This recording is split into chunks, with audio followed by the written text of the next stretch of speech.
천국에 들어가는 조건.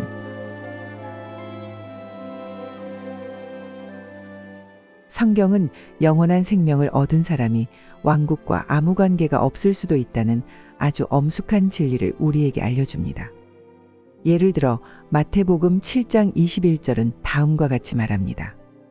나에게 주님, 주님 하는 사람이라고 다 천국에 들어가는 것이 아니고 다만 하늘에 계신 내 아버지의 뜻을 행하는 사람이라야 들어갑니다. 이 말씀은 주님을 주님이라고 부르는 모든 사람을 언급하는데 이들에 대한 주님의 태도가 서로 다르다는 것을 보여줍니다. 어떤 이는 그분의 왕국에 들어갈 수 있지만 어떤 이는 들어가지 못합니다. 여기서 주님께서는 천국에 들어가는 조건이 아버지의 뜻을 행하는 것임을 분명히 말씀하십니다. 어떤 사람이 구원을 받고 주님을 부르며 일도 했지만 그 일이 하나님의 뜻에 따라 이루어진 것이 아니라면 그는 결코 천국에 들어갈 수 없습니다. 천국의 보상은 사람의 순종에 근거합니다. 따라서 이 땅에서 신실하지 않은 사람은 영원한 생명을 잃지는 않지만 천국을 잃을 수 있습니다. 하늘의 통치가 이루어지는 때는 주 예수님께서 다시 오시는 때입니다. 그때 어떤 사람은 왕국을 잃고 그 안에 들어가지 못할 것입니다.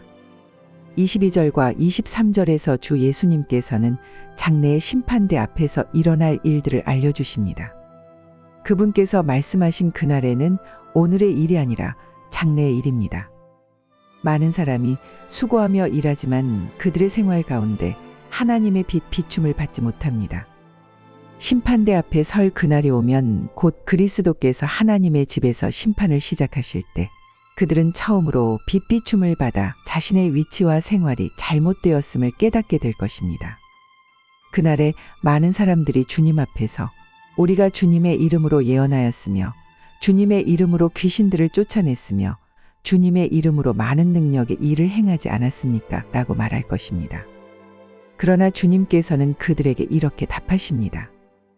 나는 여러분을 도무지 알지 못합니다.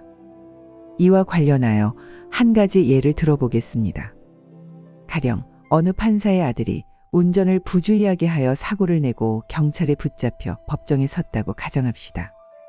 판사가 그에게 젊은이는 성이 무엇이고 이름은 무엇인가요? 몇 살이며 본 적은 어디인가요? 라고 묻는다면 그 아들은 나를 모른다는 말입니까? 라고 생각할 것입니다. 처음에는 몇 마디 대답하겠지만 더 물으면 아버지, 저를 모르십니까? 라고 말할지도 모릅니다. 그러나 판사는 나는 너를 도무지 알지 못한다. 집에서는 너를 알지만 이 법정에서는 너를 도무지 알지 못한다 라고 말할 것입니다. 만일 여러분이 왕국이 무엇인지를 안다면 왕국에서는 여러분이 구원받은 사람인지 아닌지가 문제가 아니라 주님을 믿은 이후 여러분의 행위가 어떠했는지가 중요하다는 것을 알게 될 것입니다.